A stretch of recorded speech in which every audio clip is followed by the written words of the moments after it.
तो चैप्टर का नाम है वर्क एनर्जी एंड पावर। बहुत ही आसान, बहुत ही बेहतरीन चैप्टर है, मज़ा आएगा समझने में। ठीक, क्वेश्चन बहुत आसान है और पेपर आता है इसमें से खूब अच्छी तरीके से कम 2 क्वेश्चन इसके बेस पे आएंगे तुम्हारे। ठीक, तो इसे जो है बहुत ध्यान से समझना। चैप्टर का नाम है work energy and power. Work energy and power. देखो भाई, वर्क क्या होता है, सबसे पहले वर्क को समझो। What is work? फिजिक्स के अकॉर्डिंग वर्क की अलग डेफिनेशन है और बाकी दुनिया में वर्क की अलग डेफिनेशन। तुम पढ़ के आ रहे हो, फिजिक्स पढ़ रहे हो, है ना? तो फिजिक्स के अकॉर्डिंग अलग डेफिनेशन।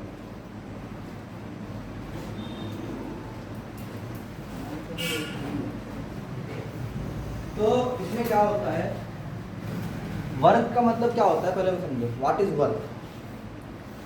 जब हम किसी ऑब्जेक्ट के ऊपर फोर्स लगाते हैं और वो ऑब्जेक्ट डिस्प्लेस हो जाता है अपनी जगह से, ठीक, तो उसे बोलते हैं क्या? वर्क। ठीक, क्या बोलते हैं उसको? वर्क बोलते हैं। मान लीजिए तुम अपने घर से गाड़ी लेके निकले और तुम देहरादून तक घूम के आ गए। किसी काम गए थे तुम, फार्म भरने गए थे अपना कोई, तो तुम्हारे फादर पूछेंगे भाई क्या करा? यदि काम करके आए वहाँ से, देहरादून फार्म भरने गए थे। फिजिक्स के अकॉर्डिंग तुम्हारा वर्क किया नहीं, जीरो वर्क किया। डिस्प्लेसमेंट तो कुछ हुआ ही नहीं, जहाँ थे वहीं के वहीं हो, जहाँ सुबह थे वहीं शाम को। तो फिजिक्स नहीं मानता इस बात। तो फिजिक्स के अकॉर्डिंग जो डेफिनेशन है वो बिल्कुल डिफरेंट है वर्क। इसके अकॉर्डिंग है कि force into displacement in the same direction is called work. क्या कहा भाई? Product of force and displacement, product of force and displacement in the same direction, in the same direction is called, बोलो भाई, work. आई बात समझ में? मान लीजिए कि आपने एक ऑब्जेक्ट को जमीन पर रखा हुआ था, उसको ऐसे फोर्स लगाया और ये डिस्प्लेस हो गया यहाँ से यहाँ। डिस्प्लेसमेंट कितना है इसका? एस। फोर्स मान लो था एफ। हमने क्या कहा? फोर्स और डिस्प्लेसमेंट सेम डायरेक्शन में होने चाहिए। क्या बोला मैंने? फोर्स और डिस्प्लेसमेंट सेम डायरेक्शन में होने चाहिए। तो दोनों सेम डायरेक्शन में तो है नहीं, सेम डायरेक्शन में है। ये इधर जा रहा डिस्प्लेसमेंट और ये इधर जा रहा, तो कोई ना कोई एंगल तो होगा। तो हम कहते हैं, तुम्हें मालूम है कि जो एंगल के साथ वाला कंपोनेंट होता है वो क्या होता है? F cos theta. और एंगल के अपोजिट क्या होता है? F sine theta. सेम वाला कौन सा पड़ रहा है, साइन थीटा या कोस थीटा? सेम डायरेक्शन में इसके एफ कोस थीटा। तो हम कहते हैं कि W बराबर जो है वो क्या होता है? F S cos. क्या होता है? F S cos theta. आई नहीं क्या बात समझ में? मान लीजिए एग्जांपल के तौर पे अगर मैं कहूँ कि भाई थीटा बराबर 30 डिग्री पर और 60 डिग्री पर तुमने एफ बराबर 10 न्यूटन लगाया हुआ था, तो डिस्प्लेसमेंट हो गया 5 मीटर। मतलब तुमने 60 डिग्री एंगल पर किसी ऑब्जेक्ट को फोर्स लगाया हुआ था और वो फोर्स था 10 न्यूटन का और उसकी वजह से डिस्प्लेसमेंट 5 मीटर हो गया। Then what is the work done? So you say that work done होता है जी एफ एस कोस थीटा। ठीक, देन W इज, F का मतलब 10 5 इंटू कोस 60 की वैल्यू कितना होता है? 1/2। तो यहाँ चला गया 5 times, so W equal to 25 joule इसकी यूनिट है। क्या है इसकी यूनिट? जूल। कोई प्रॉब्लम है क्या इसमें? इसमें 3 केस हैं। कितने केस हैं भाई? 3। केस नंबर 1, अगर थीटा की वैल्यू 0 हो तो, अगर थीटा की वैल्यू 0 हो तो इसका मतलब क्या है कि जिस डायरेक्शन में फोर्स है उसी डायरेक्शन में, बोलो भाई क्या है? डिस्प्लेसमेंट है एस। तो थीटा की वैल्यू कितनी हो गई? 0।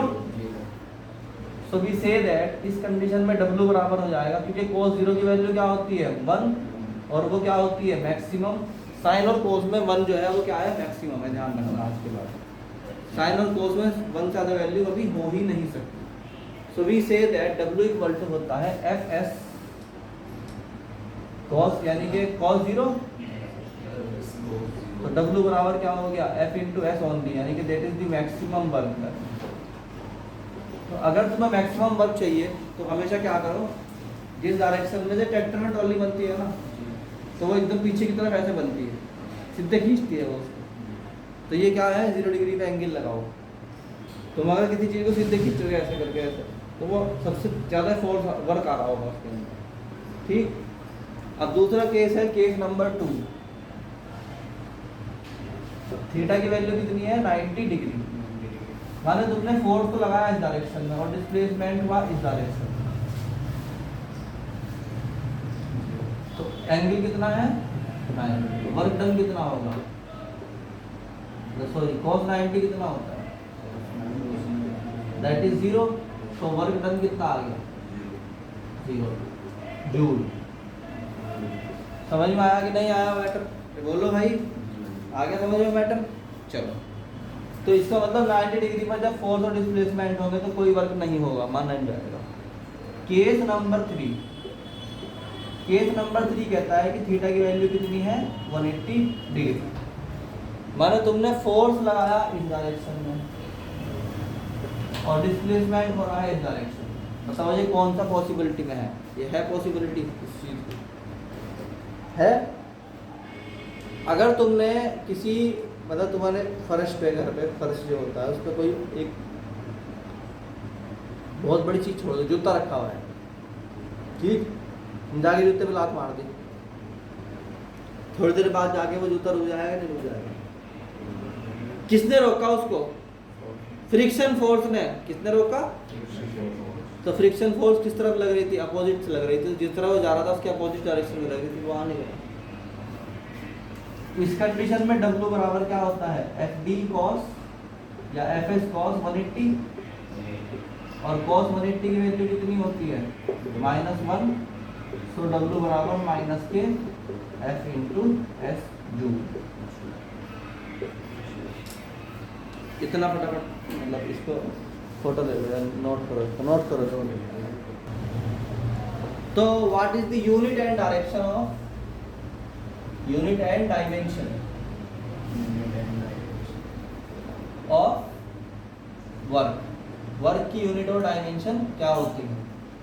सबसे पहले यूनिट देखो भाई, इसका फॉर्मूला था W equal to F into S into cos theta.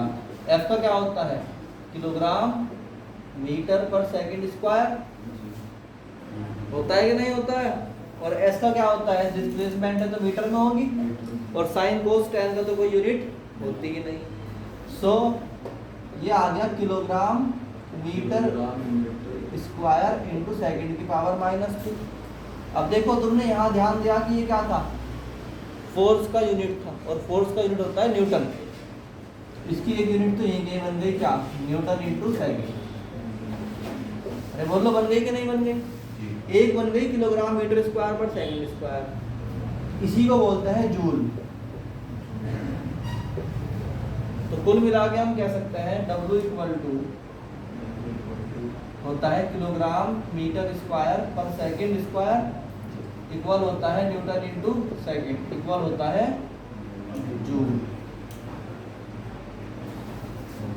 आई कि नहीं आई बात समझ में। अदर अदर अदर क्या है, other units are, other unit electron volt भी इसकी यूनिट है और कैलोरी भी इसकी यूनिट है, हालांकि वो एनर्जी की है मगर कैलोरी भी इसी यूनिट में।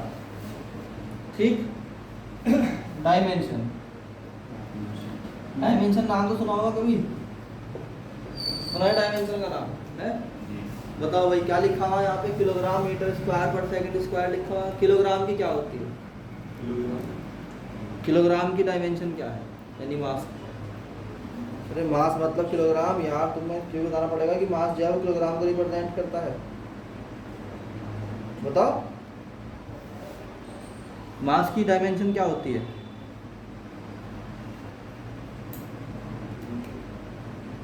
मास की डायमेंशन क्या होती है,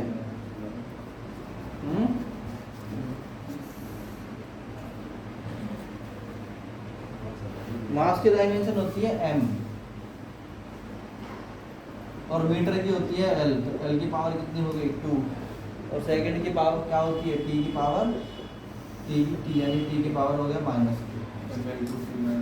ml2t -2। तुम्हें तो ये भी नहीं पता कि मास की क्या होती है, आ गया समझ में है? चलो, तो ये था हमारा क्या वर्क डन। एक और यूनिट है इसकी, वो क्या है CGS में, CGS तुम्हारे पास है 1 kilogram metre square upon second की पावर 2, ये तो है तुम्हारे पास। अगर तुम किलोग्राम को ग्राम में कन्वर्ट करोगे तो क्या करना पड़ेगा 1000 ग्राम,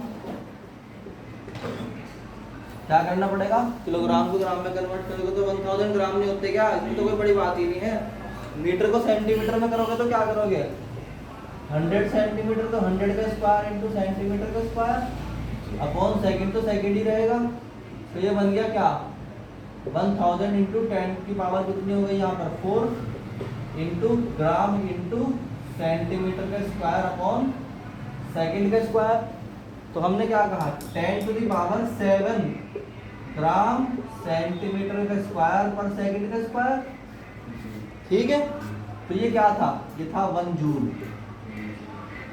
ये आ गया 10 की पावर 7 अर्ग, इसको अर्ग बोलते हैं, इसको याद कर लो इसको।